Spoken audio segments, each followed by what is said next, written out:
Christy and Mike. Can they pin down the treasure? They just might. Tune in to find out Monday nights. K-Pro Cow Pow Wow. K-Pro Cow Pow Wow Wow. It's the K-Pro Cow Pow Wow.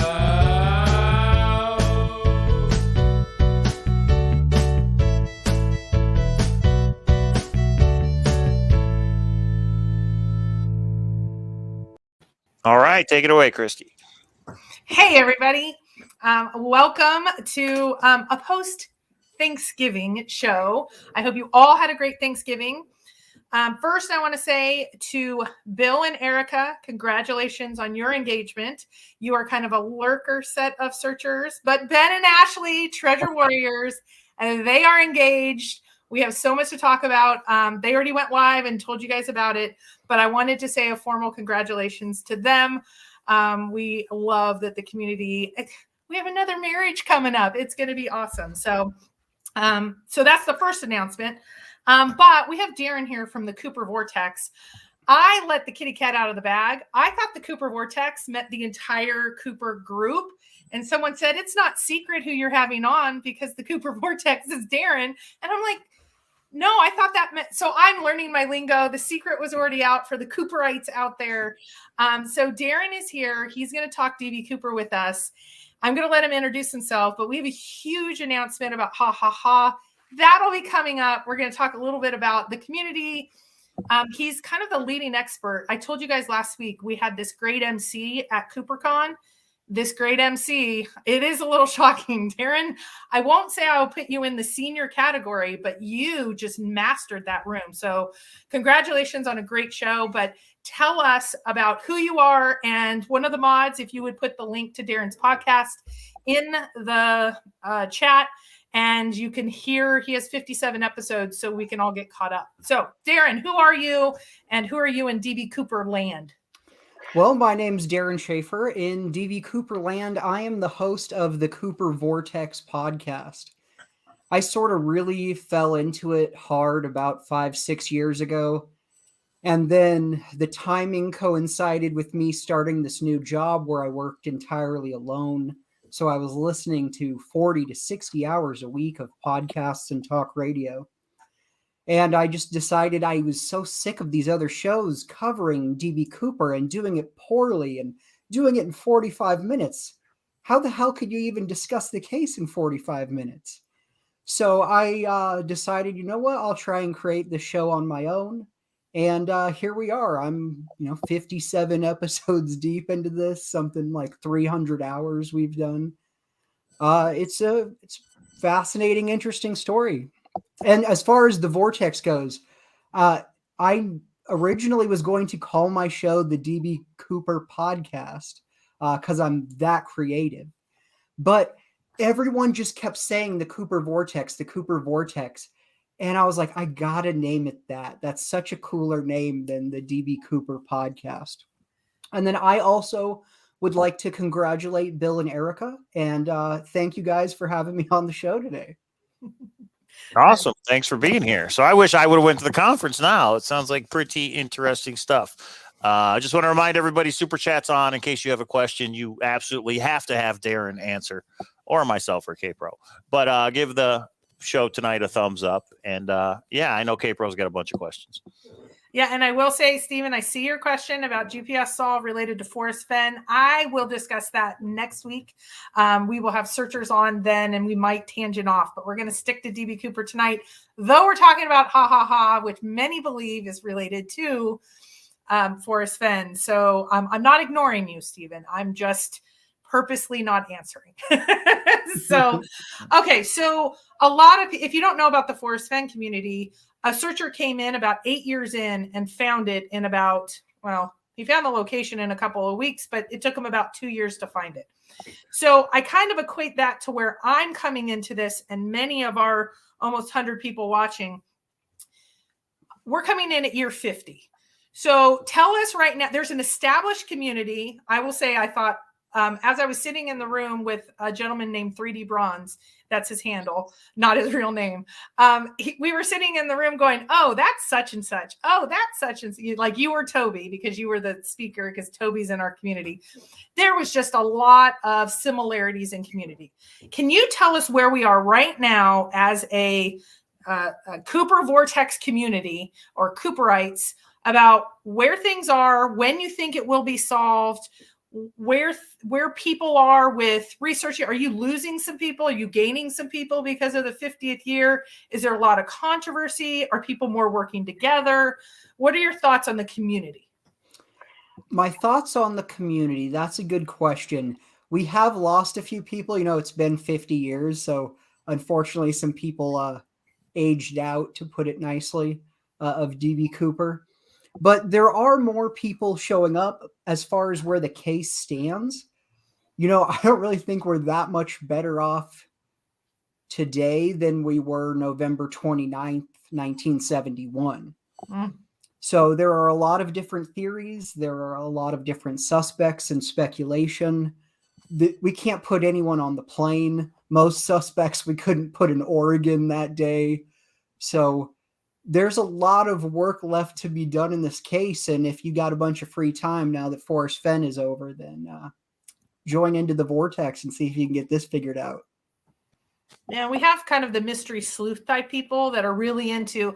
I was thinking at first I was a treasure hunter. That was the first treasure hunt. And then I really got into the Brian Laundrie case, which was a tragedy that they were looking for him. And I really got into the investigative part of that. So I think I'm more just a problem solver because I'm really got kind of attached to this pretty quickly of just wanting to hear more. So there's the DB Cooper part. There's the is Forrest Fenn related, and then this crazy hahaha book that we'll talk about in a second. But if you were to come up with a couple of main pieces of evidence or topics that we should be looking at, I can tell you one that was really interesting to me that put the baby to bed on whether DB was a smoker is there was the cigarettes that he smoked them all down to the same level, except the last one, he smoked more. It really showed that he was a smoker. There was a lot of conspiracy about whether he was or wasn't.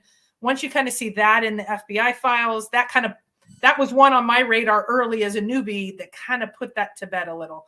But there's some things not put to bed. What would you say are the biggest conspiracies? I'll say one is flight path. I know there's lots of discussion, but what would be your top couple that would say, look into that more. Don't just think that one's black and white. I love the comic book angle and connection.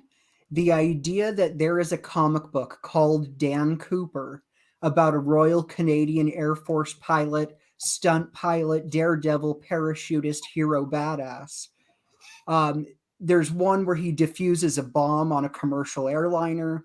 There's a comic that shows him jumping out of a plane that's exploding. And these Can I stop you right there for a second?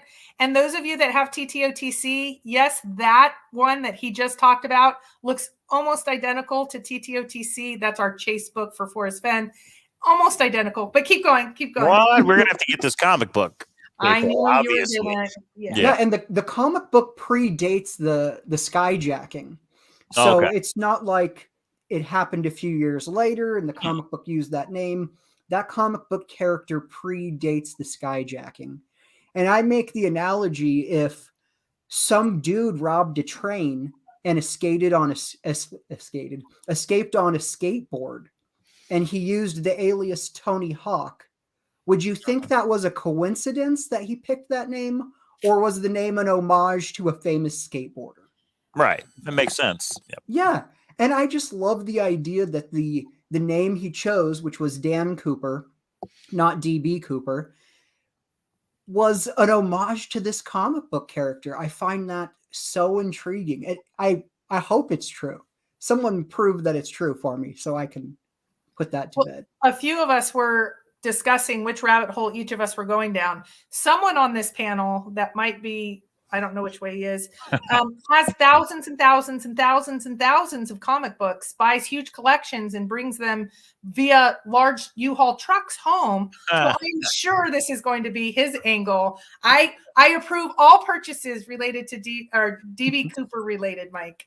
So Doug says the Dan Cooper comic was only in Canada. Is that true? Do you know? No, it was available it's a Franco-Belgian comic book, so it was printed in French. I want to say I've seen it in German and Spanish as well. But not it was the US? not in the US. Wasn't printed in Interesting. English until many years later, I believe. Okay.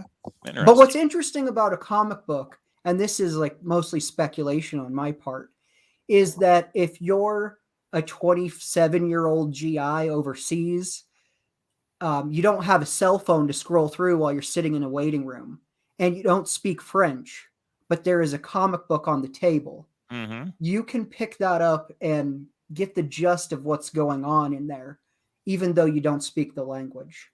Yeah, because of the graphic aspects. Okay. And- okay, so we're going to definitely go down that rabbit hole. No question. You got Mike hooked. You have him. What's in the thrill of the chase? Little reference to comics. That's all. Yeah, that's so. Thor. We own a site called Thor, The Hint of Riches. There's a whole Thor aspect to Forrest Fenn. I know you guys are laughing in the chat room. You're seeing some connections. So other than the comic book, is there any other aspects that you would say this is really something there's just so many shades of gray on this, we can't really reach consensus on? Oh, there's a ton of different things. You have the money find at Tina Bar. So the only evidence found after the skyjacking is in 1980, an 8-year-old boy is not camping, just sort of picnicking on a beachy area off the Columbia with his family, brushes his arm across some sand to clear the area, and stumbles across some garbage, picks it up. Oh, this isn't garbage. This is a stack of money. And so you would think that would lead us somewhere in this case, but it hasn't at all. It has only added more questions. The money found is outside of the believed flight path. Right. The money theoretically really couldn't have gotten there through the river system in the drop zone. So we have no explanation for how the money got there. We have no explanation for when the money got there. Right. It's just added more questions. Tom Kay's done a lot of work on the bills found at Tina Bar. He's got that diatom paper that came out late 2020, early 2021, something like that. But even that, so we find these diatoms in the bills that, based on when they bloom, I'm no diatom expert, so I'm not going to get crazy into this, but basically he was able to tell based on these like plankton-like algae on the bills when the money got wet with water from the Columbia River. And what it tells him is the money got wet exclusively in the spring or summer. And the DB Cooper hijacking was in November. Yeah. So at the very least, the money never entered the Columbia. The money didn't enter the Columbia for at least 6 months, or it didn't enter the Columbia for years. We don't know exactly when, but we know it didn't enter right around the time of the hijacking. Yeah, and one of the that was one of the talks, and I remember Eric, who I just met for the first time as well. He's like, "It's on Tina Bar." Because I just said, "Do you think that money was planted, or is it on Tina Bar?" He's like, "It's on Tina Bar." And then somebody else came to me and was like, "It's not on Tina Bar. That was planted." And I thought, I was just at the brewery, and I was like, "Okay, this is one that's definitely a discussion point." He's like, Eric's like, "It's just a matter of finding it. I'm going to find it on Tina Bar." And I'm like, okay. Now, the gentleman that was a boy at the time and now has several of those left, he did not show up at the conference. Was it because he was going to be bombarded with people saying, "Sell me"? I hear that he's up for, and this is kind of interesting, he is selling at Heritage Auction the last few dollar bills, I hear. Can you tell us anything about that? Well, why wasn't he there? And then anything you know about the last bills? It was, I believe the reason he wasn't there was mostly just timing and transportation. I don't think there's anything outside of that. As far as him selling some few bills, I don't know. I know there are 3 fragments of bills that have come up for auction recently. They're on eBay. You can look them up. DB Cooper. It's being sold by like AMX coin or something like that. You don't quote me on that. But one fragment is like $11,000. One fragment is $8,000. And then there's another fragment that's like the size of your pinky nail.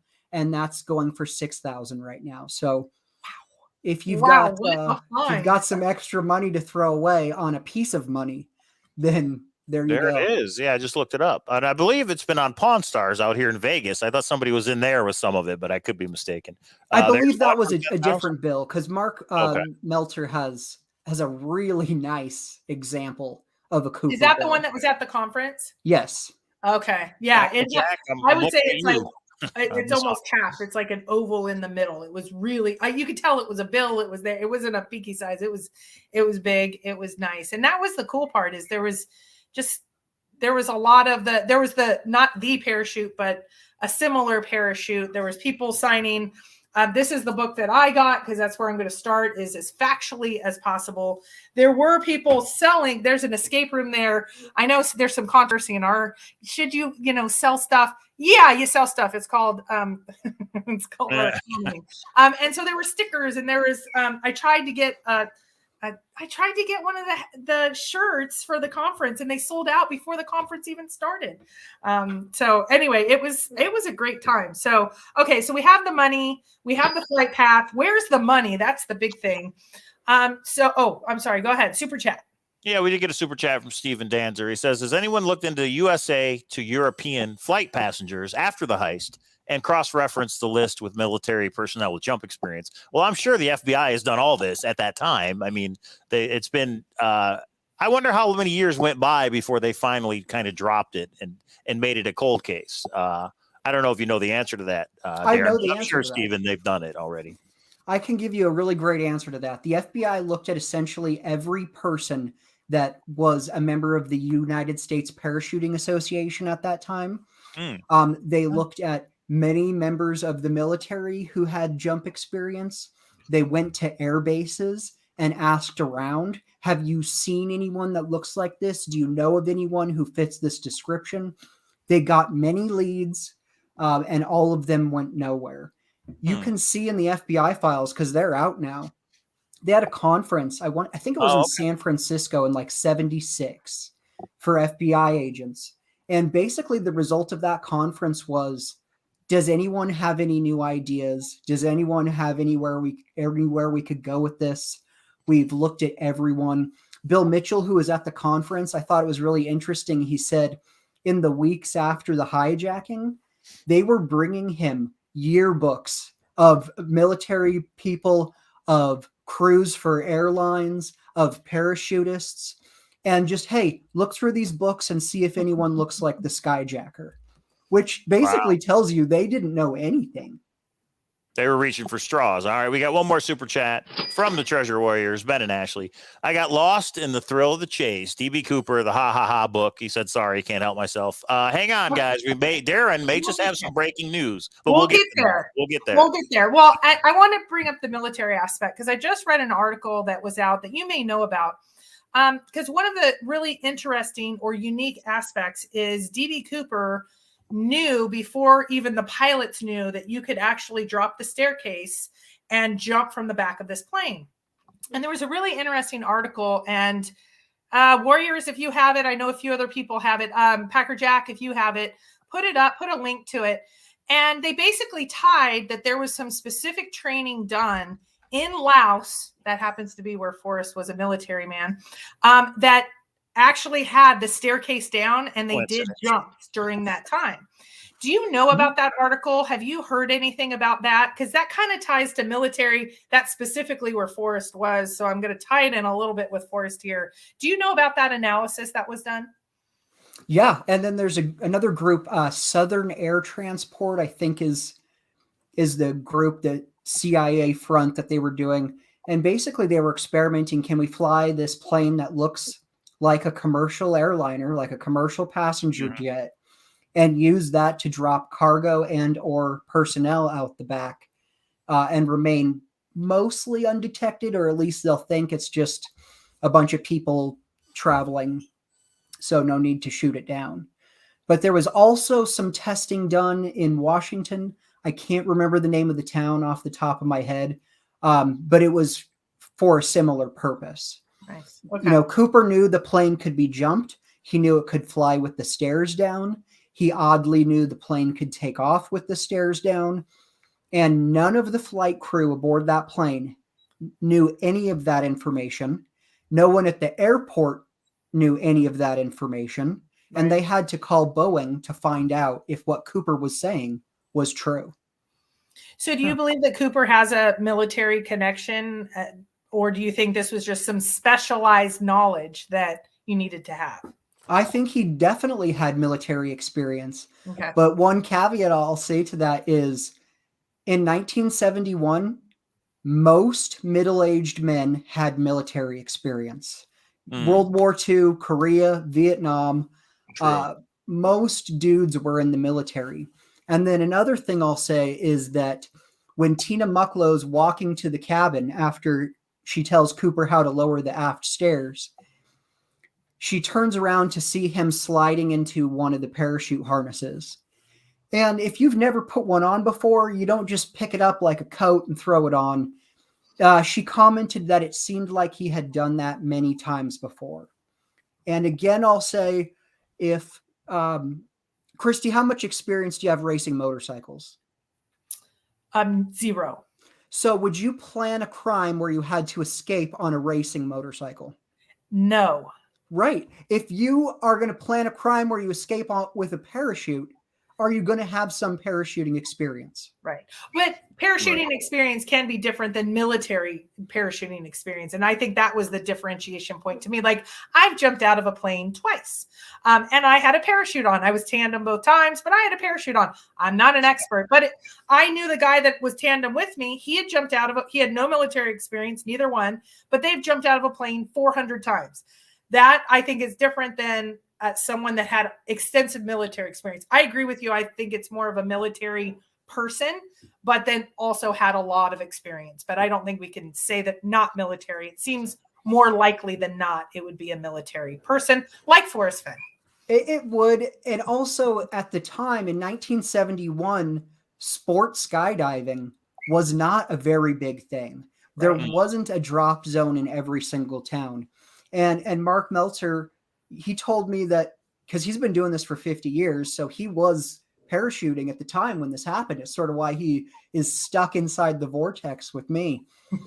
But he said that in 1970, 1971, like 85% of the people who were doing it for fun did their first jump in the military. And that's why they were doing it for fun now that they were out. He said not very many people at the drop zones he was hanging around were there a bunch of people who had no military experience. Again, you have to think about the men at the time. Most of them served. 2 things from the chat. I just want to try to keep up with chat. Mike, because I can, says he has the entire full set of comic books that we are referring to. There is someone to talk to. Tony and Mike, you need to talk. Yeah, email me. I'd be interested to see what those look like. The second is, I know everyone's dying for hahaha. We're going to get there. But Mike N says hahaha is not available at the Library of Congress. The only copy is at Washington University. No, my friend, someone checked it out from the Washington University and it's not there, but eventually I will return it. You might get your hands on it later, but it's not there right now. His name was Shiloh. All right. One more.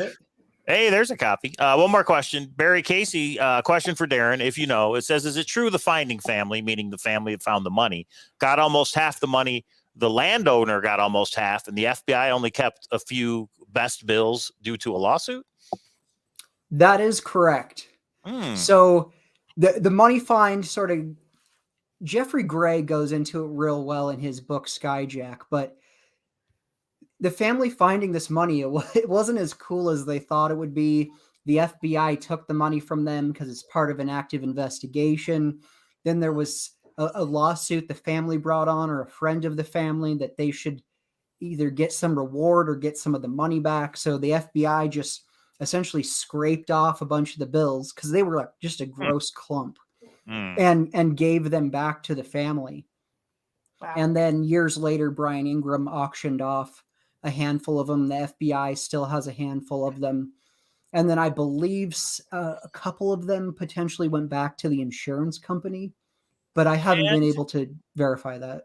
And isn't it interesting that Forrest Fenn also tried to auction off some money that his dog ate? Well, interesting. And then he found out you can't do that. But there's just too many weird coincidences with this thing. There's more than we'll even talk about tonight. So let's make a soft transition to one of the things that you said is people are aging out in this community. The hahaha book, or there was a Cooper festival every year in Ariel, Washington. DB Cooper Days. DB Cooper Days. So can you tell me, because it sounds like the woman that did that for years, she passed away, passed it to her son. He just passed away. Is anybody doing the DB Cooper? So can you tell us a little bit about that history and then kind of what's happening now? Or is it just Cooper, not just CooperCon, but it sounds like Ariel was the place to be for Cooperites. So I wanted to get your thoughts on that. Yeah, so Ariel, Washington is right inside the drop zone, the FBI's proposed search area. There was the Ariel store there. It used to be where workers from the dam would drive up and get a beer and a sandwich for lunch. When the National Guard and the Army and all the other volunteers put boots on the ground to search for Cooper, that's where everyone would go at the end of the day, to the Ariel Tavern or Ariel store and hang out.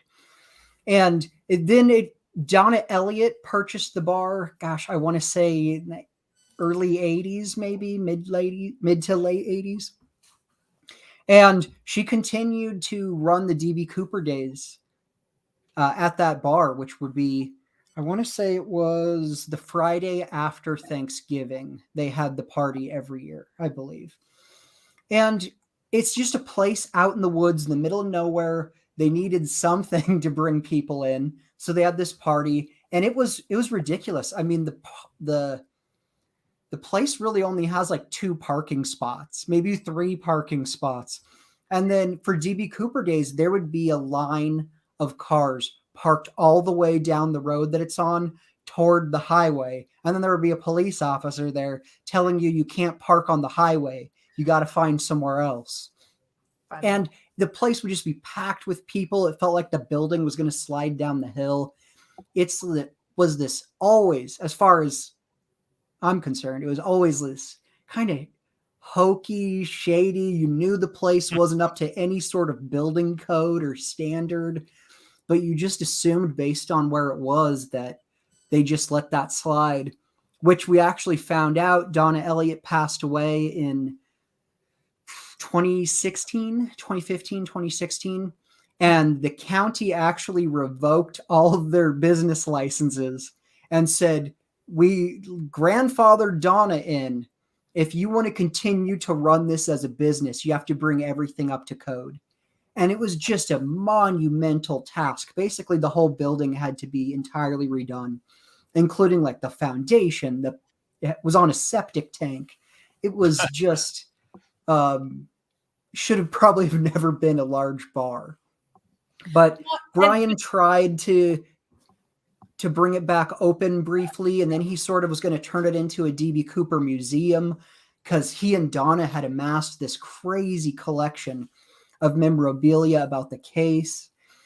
It was just a cool place to go hang out. You know, luckily I was pretty close with Brian, so whenever I was in town, he'd open up the doors and we'd go in there and, drink beers and bullshit about DB Cooper for a few hours.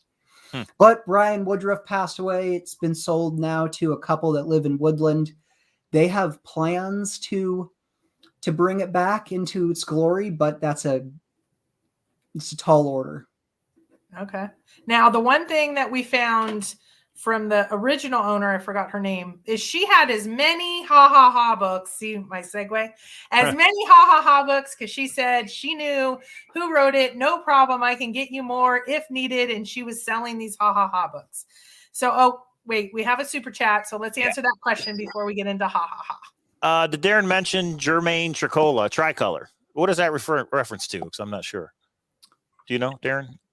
I'm not sure. Germain sounds familiar. Germain tricola. What are you talking about, Ben? Okay, Ben, reword. You don't have to super chat again. Well, I guess that's no. The answer to super chat is no, Ben. So tell us what you know about the hahaha book. You have brought it and said you have some evidence you would like to tell our audience about it. Hang on. It's breaking news, everybody. I think. Let's see. Yeah. So Donna owned that bar and has lots of memorabilia. But so what do you think about Ha Ha Ha? And then what do you know? Tell us, sir.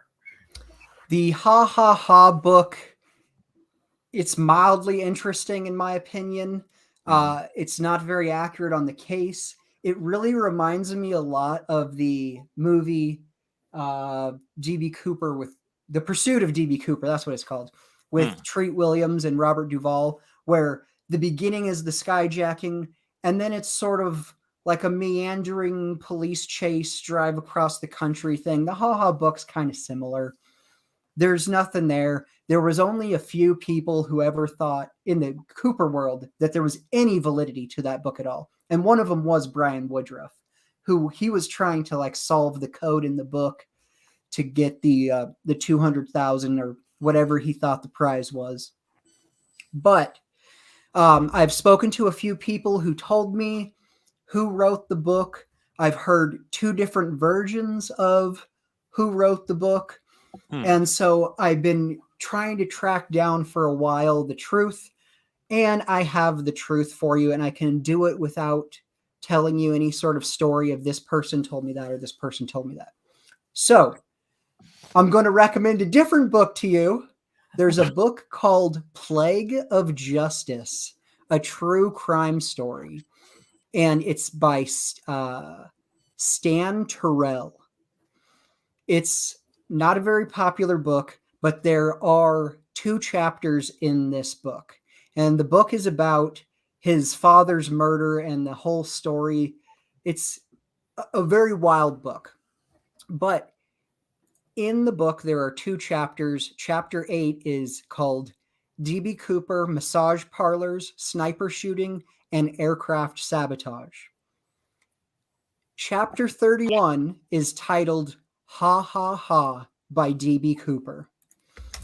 And this book points to the author of Ha Ha Ha by D.B. Cooper. His name is Rod Addicks, Addicks. There is also a website for this book, plagueofjustice.com. I just put the link in the chat. Okay. Where you can look this information up. Also, there's a picture of Ron Addicks on that website. He wrote the book in prison, or he started to write the book before his prison sentence, finished it in prison, then through a friend of a friend, got this book publishing company to do it. They hired a printer to print 20,000 copies of the book. A certain number of copies got made. I don't know the exact number. It could be 5,000. And then the printing company never got paid. So they start looking into the publisher of the book. And then the printing company gets a letter from D.B. Cooper that says, due to the grammatical errors in my book, I will not be paying you for the printing of this book. So at that point, they stopped printing. And then they couldn't really advertise or distribute the book because of this lawsuit. So the copies of the book sort of just bounced around. Donna and Brian at the Ariel store had a box of copies that they gave away. That's where I got my copy from. So that is the story of the Ha Ha Ha book. Okay, we already have some saying literally the word blasphemy, which is funny because that's what I started with, because I said, Darren, some people are I didn't know what you were going to say, right. But I knew whatever it was some were going to say no matter if it was Forrest Fenn, I knew him and he told me to absolutely it's not, and here's who told me. So the cool part is there's enough detailed and information. Rod Addicks. There is a book out there with Stan Terrell. There is enough here that we can start to research that and then, kind of come up with our own rabbit holes to all of this. So I really appreciate, though, that level of detail, because that's so helpful. Because I know people are trying to get a hold of the book. Some people say they have the books. Right. Some people are selling their books for hundreds and hundreds and hundreds of dollars. Some people still want the $200,000. They're going to look for it. Right. So I don't know if that's going to happen, but it appears that the $200,000 never existed in any way, shape, or form. So it was a scam. Yeah. Yeah. I mean, the author was in prison, so. And there was an active lawsuit. Do you know who the lawsuit was against? Rod versus the printing company? No, it was the printing company against the publisher, I believe. The printing company was like, I just read it, but it was like Portland Journal and Print Company suing Signum Books for non-payment. Hacker Jack, I'm not letting that comment through. There's some things we'll moderate here. And just to clarify, Treasure Warriors clarified that the Jermaine Tricola was the original owner of the Ariel Tavern. That's right. That is right. Jermaine, that is correct. He was the original owner. That's why that name sounded familiar. Yeah. Yes. Super Chat says poster for the movie You Can't Take It With You. I'm not sure what he means there. And then we got one from our old friend A that says, just appreciate you guys a lot. Thanks, A. We appreciate you for watching. Okay, that's interesting. Interesting news. Well, and I will confirm what Darren said. I was the crazy person in the audience, and I only talked to maybe 20, 30 people. But I'd say, do you know about the hahaha book? What do you think? Most had not heard of it. The ones that were in it for a while, they're like, yeah, we heard of it. There's nothing to it. Let's move on. There wasn't one person that I could get any traction on any, and I'd say probably about half knew. There was, I know Eric said there was about 250. I saw about 200. Yeah, there was about 200.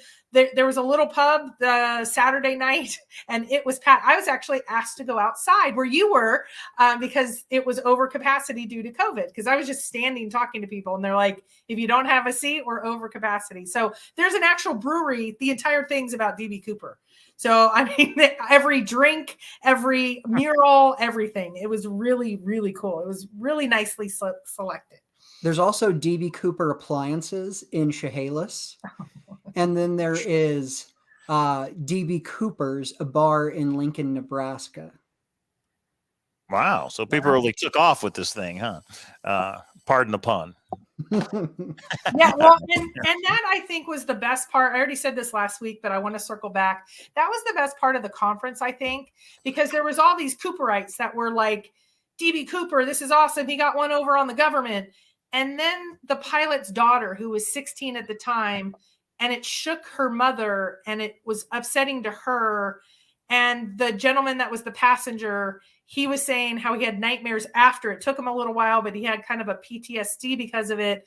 This was a hijacking. I'm not saying it, no one died. Was the bomb real? I'm not going to get into, but it was one of those that it was like, oh, there's many facets and sides to this. So it's not just, let's solve it. It was just more, I don't know. I think the conference did a really good job. And that's actually who I talked to the most at the after brewery is the pilot's daughter and her fiance.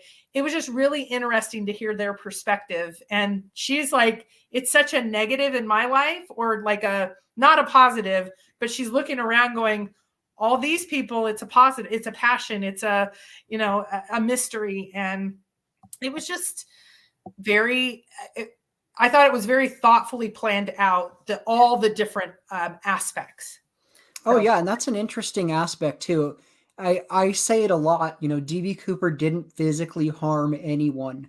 The passengers also, they did not know they were being hijacked until they were off the plane. So you're then told something scary just happened to you, but you didn't know about it, which is kind of a weird position to be in. Am I supposed to be scared now for what happened back there when I wasn't scared? I don't know. But I spoke recently, very briefly, to a gal who was very involved. I can't say her name yet, but very involved. And she said to me, this is something very interesting for you, but for me, it's been kind of a lifetime of trauma. And it's like, okay, I see that. But I wonder how much of that is unwanted attention going on 50 years versus something traumatic happened over a period of a few hours. I don't know. Right. Okay, a few questions from the chat. Czar asked, K-Pro, do you believe Forrest was DB Cooper? I don't know. So here is my mind. When I jumped into the Forrest Fenn hunt, there was a treasure. And I got really intense into it. I just learned about kind of I've always heard about DB Cooper, but I jumped to this conference just to get informed enough about the facts and to talk to people. I was going to miss an opportunity. I was like, if not now, when? And it happened to be 3 days out. So I went, Sammy, I think, was one of the youngest. She was so brave. She went right up to Darren, asked him some questions, right up to Eric, asked him some questions. She was pretty into it. I'm going to say I don't know yet. I have not been in this. A lot of people are like, I need everyone to know. I said Forrest Fenn first and DB Cooper. Right. I'm not that person. I didn't say it first, second, third, ninth, 19th. I am many years after lots of people thought there's an affiliation. But guess what, everybody? We're still allowed to talk about it. Yeah, and we're going to, and you can't do anything about it. And so, but here's the fun part.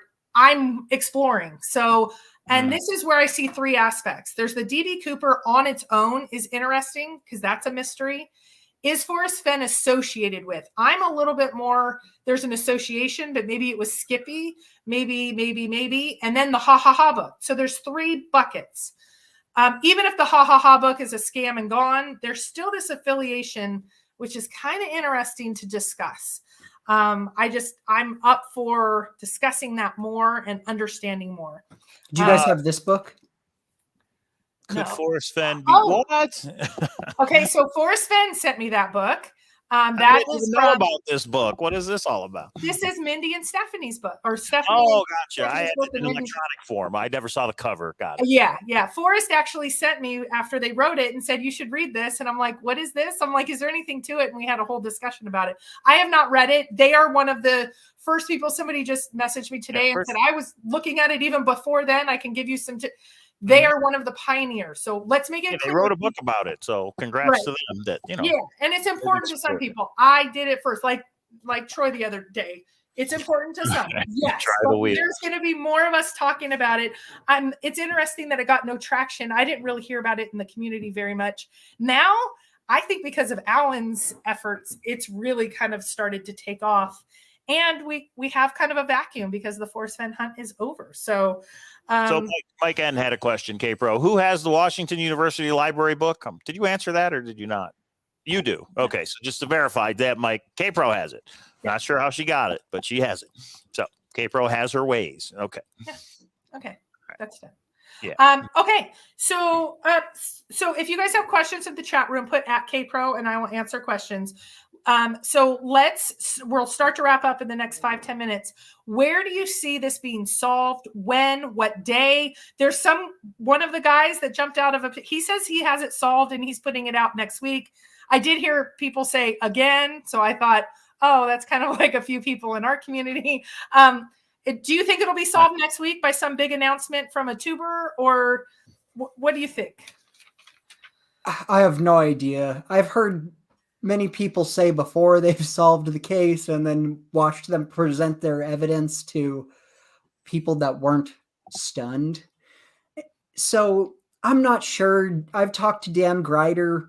He's very excited about his announcement. It was supposed to be November 24th, but he's pushed it back to possibly as late as December 10th now. You know, I'm interested to see what he has.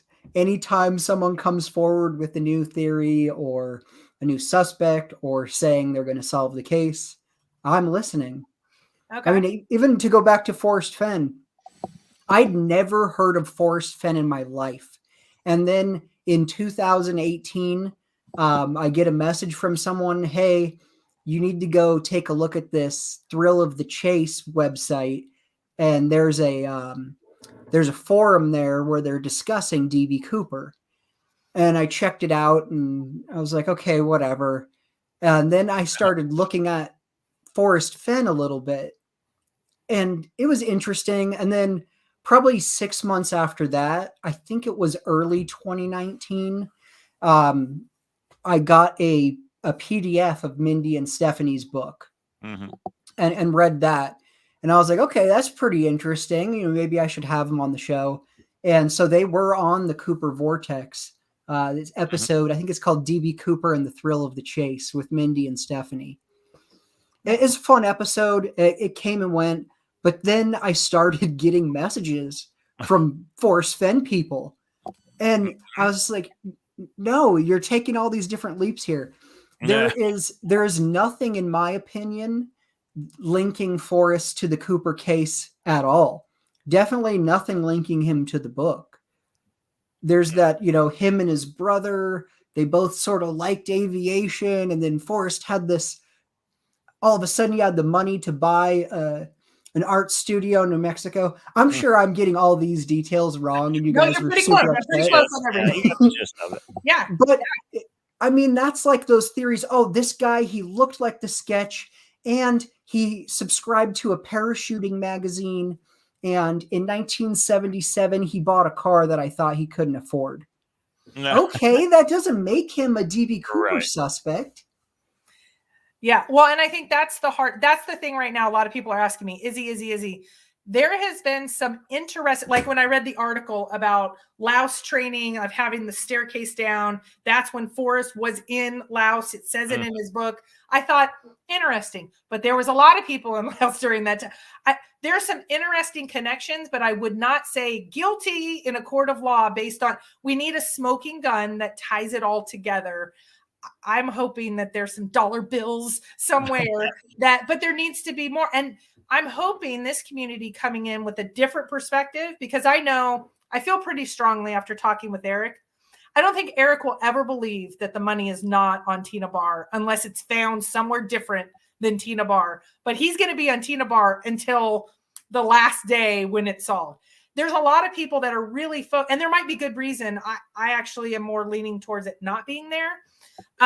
But some that have been in it a long time. New Mexico searchers. You've always been in New Mexico. You're going to be in New Mexico. 9 Mile. You're always in 9 Mile. Right. I think some people are dug in confirmation bias. So I'm still leaving it open because I don't know what I don't know yet. I'm still in kindergarten when it comes to DB. I'm coming in late. I'm not the first. But also, you brought up a good point, Darren. When something's not presented exactly the right way, it doesn't also become as convincing as it could be if it was presented. I always use PowerPoints. We don't have one tonight, just because it helps me stay concise. So sometimes when you have several hour shows that talk about every different rabbit hole, you're not able to get as concise of a story about why. Like I've said, why Forrest, and there was like a 5-hour show. I couldn't watch 5 hours of it. And so I'm still not convinced. There's probably some really good stuff in there, but I can't do it then. Okay, we have a super chat. Go ahead.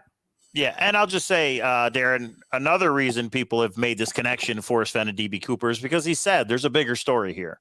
And he's told a searcher nothing is as it seems. We've asked him, how will we know if the treasure chest has been found after you're gone? And he's like, you'll know. There's a way, but I'm not going to tell you. So there's all of these kind of cryptic things that he has said that people try to connect it to DB Cooper. And it's an interesting idea, but I think there's no proof or evidence of it yet.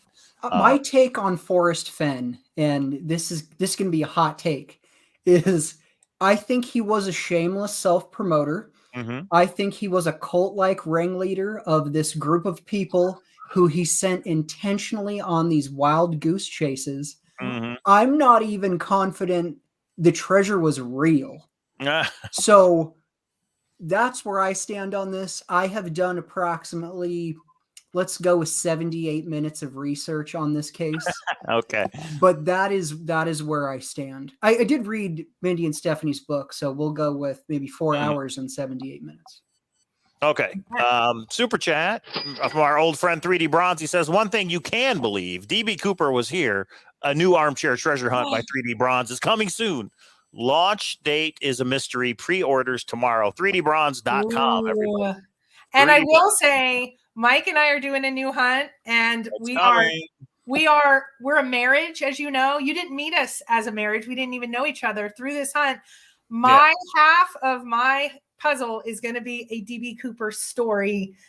Just saying, it's going to be pro into making the hahaha book part of the prize, but she's not going for you. Well, now that it's worthless, Darren just worthless. Another super chat from A says, K-Pro, do you have 100% confidence the chest was found? What would you say to a skeptic who still searches? I still love the chase, and even though I believe Jack found it, I still love the possibility that it's still out there. And I think maybe some people, they like the DB Cooper connection because then they don't have to let go of the chase. There's something more they can research and get into. What do you think, K-Pro? I'm going to name a source. Carl has flat out said the treasure chest, he saw it. That is a lawyer that could lose his license if he has any sort of scam going on. There is a lawyer. We know it's Tom. That's Jack's lawyer. They saw the treasure chest. Dan Barbarisi sat in Tom's office and put it in his book, including pictures. In my opinion, it's over. I wanted the chest to still be out there, a second chest, an emerald ring, a blah, blah, blah. Mm-hmm. It's over, guys. I will put more time into DB Cooper shards of dollars before the treasure chest is gone. Jack, in my opinion, owns it because that is what the legal, there's been, 10 lawsuits?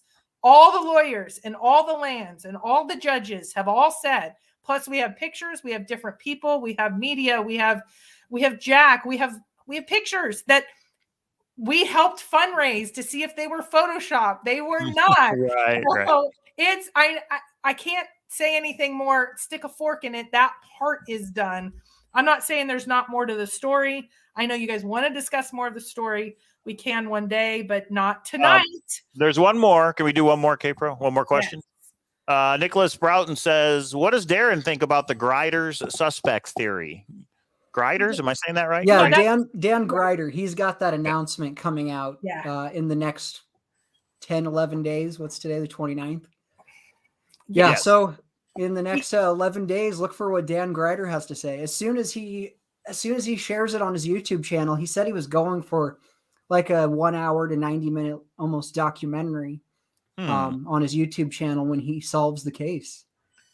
Interesting. Well, we'll see. Let's wait for it and make our own decisions when it comes out. He was in our community because that might be offensive to some. Okay, please ask Darren who his money is on to be DB Cooper. If you had to say, I name this person, if you had to name one and put all your money, we're in Vegas, all your money on that person, who would it be? If anyone. I'd probably put all my money on Barb Dayton just because I'm not sure on anyone. And so that's where I'd like to place my bet.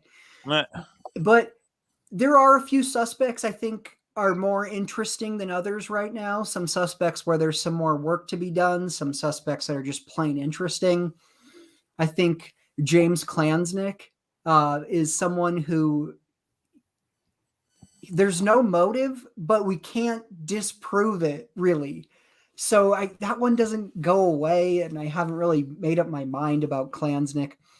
There's Ted Braden, which is a really good suspect. He completely fits the physical description, minus the height, which is a little odd. But he totally could have done it. He could have planned it. He could have executed it. His family members say that he did it, but we can't exactly pin it on him. There's a lot of interesting stuff on Ted Braden I'd encourage you to look at. There's The Paratrooper of Fortune by Drew Beeson, who I think I saw his name in the chat here. That's a good book on Ted Braden. Wolfgang Gossett was a priest, a radio show host. He performed exorcisms. He was a survivalist. He was he was like Clyde Lewis's mentor. Another really, really interesting suspect. And if you want a crazy rabbit hole to go down, you could look at, what is the name of that book? DB Cooper Exposed by Nat LaFoque. And that book points to E. Howard Hunt as DB Cooper from the Watergate scandal. He famously was wearing sunglasses during his trial. He's, just like everyone else, looks exactly like the sketch. And he also had the ability to plan and probably execute something like this. Well, we have the first transgender person in America that is a suspect. I mean, you guys are talking about a cast of characters, and typically it is not them, it is their family. I think maybe all of them, it is their family that said either deathbed confession or we were left something that puts it together, or I was told, that sort of thing. And, that's the one thing, the two women, the blonde women on the panel that said it was their uncle. And I remember they then saying, I think your question to them was, if we find out it's not whoever you think it is. And she's like, I'd be pissed. I loved that answer. Invested so much time into this. So, I mean, a lot of people are going to be wrong, but it only takes one being right. Yeah. And one thing I've really learned during the show is when I came into it, I sort of thought some of the people wrote wild stories to sell books. Specifically the Foremans, who wrote The Legend of D.B. Cooper, Death by Natural Causes, about Barb Dayton. You know, Portland, Seattle, it's always been a very liberal area. They're sort of ahead of the curve on all that sort of stuff. And so when I read that book, I thought, okay, here's some people trying to pitch like a super woke book to their audience already. I'm not buying this. And then I went to the Foreman's house to do that interview, and I was like, dang, this is a nice place. And then he took me to his hangar where his airplanes are. And so he showed me his car collection as well. Very, very great people, super nice people. And what I learned from them and some others is that they are not telling a lie. They're repeating a story that someone that they loved told them. And if my dad on his deathbed told me that he's the one that shot JFK, I love my dad and I believe him. And so then I would have to sort of figure out, was he telling the truth? I mean, my dad was only 2 years old then, so it seems unlikely, but I got to look into this. And I think with DB Cooper, there's so much that's unknown that if you confess to it, or you say it was your dad or your uncle or your neighbor, there's so much we don't know about Cooper that you can actually plug them into that. Right. Which is very similar to, we had 9 general clues. They could have taken us so many places. So the chat room is all picking the different sides of the names. They're brain, no, this is mine. This is mine. So we definitely have a split house because it's going to take some evidence to get where we're going. We have one more super chat, and then we're going to start to wrap up. Hey, he says, thanks for the closure, K-Pro. It's as freeing as it is depressing. On that note, since it's 100%, where was your exact solve location? Did you have one, K-Pro? Talking about the Forrest Fenn. How are we doing? I had, for those of you that don't think I boots on the ground, I guess I just don't talk about it enough. I went boots on the ground in 3 different locations. My first one was Ojo Caliente. I went with my brother, who, shout out to my brother. He said, say hi to Tom K. I was in the paintball industry, and he has the best patent for the best paintball gun in all of the land. And I'm like, Tom K, the scientist guy, he's like scientist and mechanical. And I went up to him. I said, you were a paintball guy? And he laughed. He goes, yeah, I know your brother. So that was my first solve. My second solve was Lake Heron in New Mexico. I actually partnered up with somebody. It seemed like a good solve. Lake Heron. And then my third solve was Nez Perce Trail. But it was actually, I didn't get to the exact location. I thought it overlooked Bighorn. It didn't get far enough because it was solved. I had scrapped everything by that point and it was solved. So I had 3 locations. I went boots on the ground 6 or 7 times. I know everybody's like, oh, you never went boots on the ground. I did. I got the experience. I got the rush. I went once with my brother, solo the rest of the times. It was fun. Oh, some are like, what? Lake Heron? Yeah, they're all wrong. They're all wrong, guys. 9 Mile Hole. It's over. 9 Mile Hole. Stick a fork in it. It's done. So let me wrap it up with this. We're going to put Darren's Vortex link again in the podcast, his podcast in the chat room. In the chat right now, one more time, the Cooper Vortex. And let me tell you, this is kind of exciting, maybe breaking news to you guys. I've been talking to a couple of my search friends that are really down one of these 3 rabbit holes. Is Forrest Fenn related to DB Cooper, and then DB Cooper. We have decided that we want to bring you guys programming throughout the week because some of you guys have really been missing some consistent. I know Copper Dan the other day were like, why aren't you going on? I'm like, it's Thanksgiving, or I don't remember why. Oh, maybe I was traveling. And they're like, we need some consistent because we are here more than just talking facts. We're here as a community, all 173 of you. Thanks for being here. So I want to announce tonight, we're going to continue with Monday nights. Monday nights is going to be anything related to Forrest Fenn, then anything with DB Cooper. I'm actually going to go more on the pure DB Cooper side for a little bit. Tuesday night, Copper Dan is going to start. He has the hahaha book, and he wants to start dropping at least a show that will have a premiere or a live show, because he's buddies with Packer Jack, and Packer Jack has been into this for years. He's going to start in the next week or two, every Tuesday, start coming on and just giving you his thoughts. Wednesday, we have Oak Island. We already have Treasure Warriors that focus on Oak Island. Thursday night is Mike's Treasure Hunting Amusement Park. And Friday night, we're going to wrap it up for the week. And Warriors is going to come on and tell us how we're all wrong. And DB Cooper is Forrest Fenn, and hahaha is real. And here is why. So I'll debate him on that. Oh, we can have a debate. He said he'll debate him. We love the panels. So point, counterpoint. Let's do it. Yeah. And I actually think Ben thinks this whole rod that I will just say, Ben has already done some direct communication with some people, and I think he wants to maybe have a debate. And we're going to do panels. I know the people he's talked to. I've talked to them also. Mm-hmm. And it's sort of the reason I hadn't come forward before, because some of them are like, well, I don't want this information to get out there, and I want this to remain anonymous. So the previous time I spoke to him, I was like, okay, fine, we'll do that. But now I found this other book. It's public, and you don't have to take my word for it based on somebody else. Oh, I gotta go. I will be finding and Googling a book this evening, and probably be at a bookstore or a library, because I know the library system. Oh, wait, here's a question from Czar. This is a good one. Doesn't the FBI have the cigarettes for DNA? Great question. No, the FBI does not have the cigarettes for DNA. Now, do you think it was destroyed or lost? I believe it was destroyed. There's a document that goes around in the FBI files and shared in the Vortex every so often. Bill Rollins is actually the first person to point it out to me. The document basically says, hey, Seattle, here are these cigarette butts. Take a look at them, see if you can find any evidence. If you can't, throw them in the garbage. So in 1971, they weren't thinking, we're going to pull DNA off these cigarette butts. They were probably more thinking, who wants to have stinky cigarette butts sit in a locker in here for the next how long? That's crazy. We do. We need the DNA, because Forrest left DNA in the treasure chest that we could match it with. This hair for a reason. That's right. Let's go over one more time. We're doing the same thing, or like you're doing 5 shows a week now. No.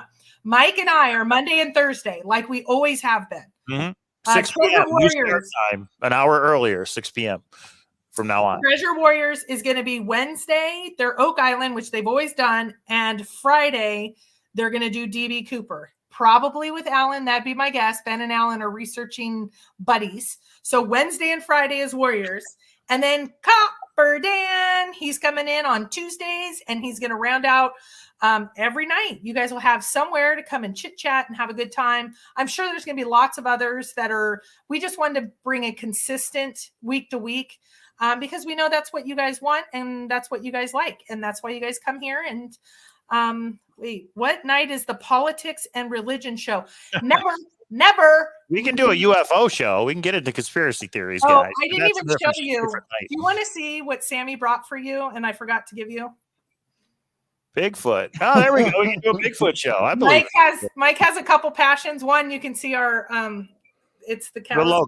Yeah. He's into both of these things. Area 51. It all ties in. What happened to DB Cooper? Maybe Bigfoot got him. That's why they never found anything. Oh, there's a really funny meme on that. I've seen it. The one where he gets eaten by Rottweilers.